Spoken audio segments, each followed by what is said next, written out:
বেলাবো বাজার কেন্দ্রীয় জামে মসজিদ নরসিংদী জেলার বেলাবো উপজেলায় একটি ঐতিহাসিক ও স্থাপত্যশৈলীতে সমৃদ্ধ ধর্মীয় স্থাপনা।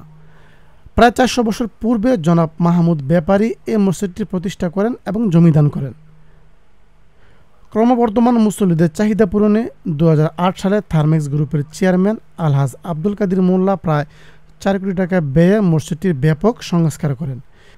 এই সংস্কারের ফলে মসজিদটির ধারণ ক্ষমতা বৃদ্ধি পেয়ে বর্তমানে প্রায় ১২,০০০ মুসল্লি একসাথে এবং একত্রে নামাজ আদায় করতে পারেন। প্রতিদিন অনেক ধর্মপ্রাণ মুসল্লি এখানে ছুটে আসে এখানে নামাজ আদায় করার জন্য।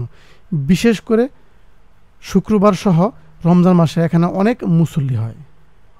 চমৎকার এই মসজিদটি নরসিংদী শহরের সবচেয়ে সুন্দর মসজিদের তকমা পেয়েছে। তাই তো অনেক ভ্রমণ পিপাসু এই মসজিদটি দেখতে ছুটে আসেন অনেক দূর থেকে।